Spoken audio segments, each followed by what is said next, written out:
Sobat hukum semuanya, apabila sobat hukum terpaksa menandatangani non-competition clause di mana pada saat sobat hukum melamar kerja ataupun pada saat sobat hukum resign dari sebuah pekerjaan dan mengharuskan sobat hukum untuk menandatanganinya. Hal tersebut sebenarnya melanggar yaitu Undang-Undang Dasar 1945 yaitu pada pasal 27 ayat 2.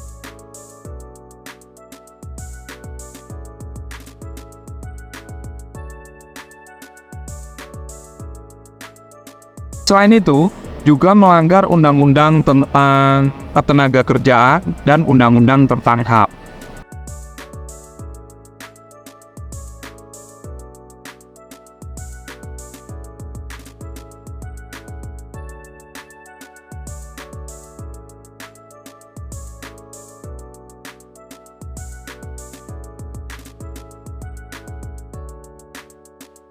Sehingga apabila sobat hukum nantinya terpaksa menandatangani dan akibat dari itu semua sobat hukum tidak bisa bekerja pada perusahaan yang sejenis, yang diharapkan sobat hukum mampu melakukan gugatan perdata, dan sobat hukum pasti ketika bekerja di perusahaan sejenis, sobat hukum nantinya akan mendapat somasi dari perusahaan pertama pemberi pekerja sobat yang mengharuskan sobat untuk tanda tangan tersebut.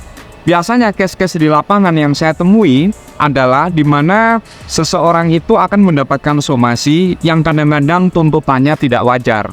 Bisa sampai 1 miliar, bisa sampai 2 miliar, dengan alasan adalah seseorang tersebut sudah menandatangani, sehingga dia terikat dengan kontrak yang sudah dibuat. Nah, pada case seperti ini, sobat hukum bisa mengajukan jawaban somasi, dan apabila naik ke pengadilan, jangan cemas, jangan takut. Kenapa?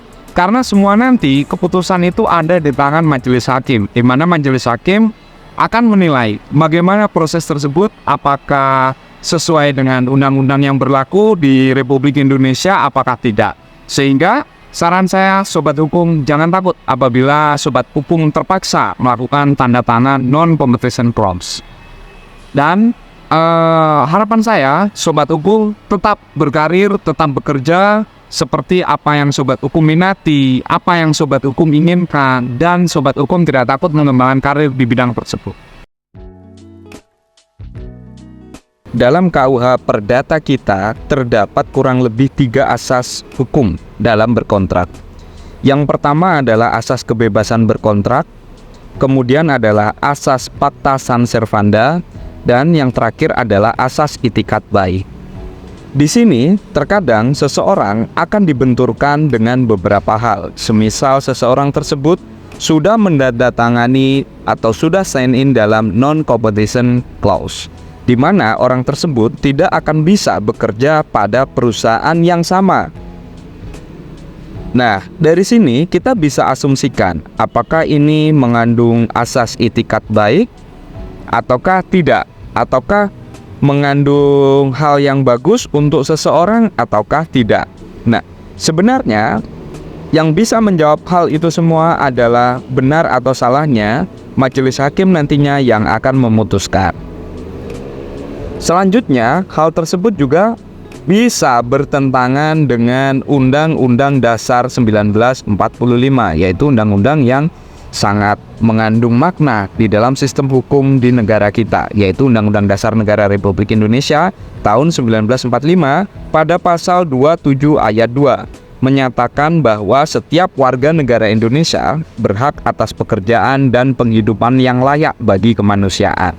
Nah, selain itu semua sobat hukum, ada landasan lagi yaitu Undang-Undang Nomor 13 tahun 2003 tentang Ketenagakerjaan. Pada pasal 31 Undang-Undang Ketenagakerjaan tersebut berbunyi bahwa setiap tenaga kerja mempunyai hak dan kesempatan yang sama untuk memilih, mendapatkan atau pindah pekerjaan, dan memperoleh penghasilan yang layak di dalam atau di luar negeri. Nah, pada hal ini sudah juga bertentangan dengan apa yang ditandatangani di depan. Apabila seseorang tersebut sampai tidak bisa bekerja, sampai tidak bisa membiayai kehidupan sehari-hari, membiayai keluarganya, seseorang tersebut, maka hal ini juga bertentangan. Kenapa? Biasanya orang yang melakukan pekerjaan yang sama pada pekerjaan sebelumnya pada sebuah perusahaan, dia akan susah apabila berpindah job desk dan akan lebih mudah apabila tetap pada job desk yang sama. Nah, di sini juga bisa kita ambil contoh apabila seseorang itu bekerja pada bidang kesehatan contohnya. Dia akan cenderung mencari pekerjaan yang di bidang kesehatan, sobat hukum. Dan yang ketiga adalah Undang-Undang Nomor 39 Tahun 1999 di mana tentang hak asasi manusia menyebutkan bahwa setiap orang berhak dengan bebas memilih pekerjaan yang disukai dan berhak pula atas syarat-syarat ketenagakerjaan yang adil. Dari sini saja sudah bisa kita simpulkan sobat hukum bahwa apapun itu, sobat hukum apabila diminta untuk menandatangani non-competition clause, sebaiknya sobat hukum tidak melakukan hal tersebut. Kenapa?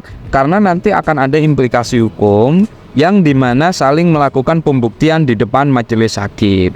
Benar atau tidaknya apa yang dilakukan sobat hukum nantinya akan ditetapkan oleh majelis hakim pada pengadilan tersebut. Sehingga saran saya tetap semangat sobat hukum dalam memilih apapun itu, karena nantinya ketika pilihan itu sudah terjadi, sobat hukum sudah tanda tangan, nantinya akan ada implikasi atau efek hukum akibat dari perbuatan tersebut. Semangat selalu dan tetap sehat sobat hukum semuanya.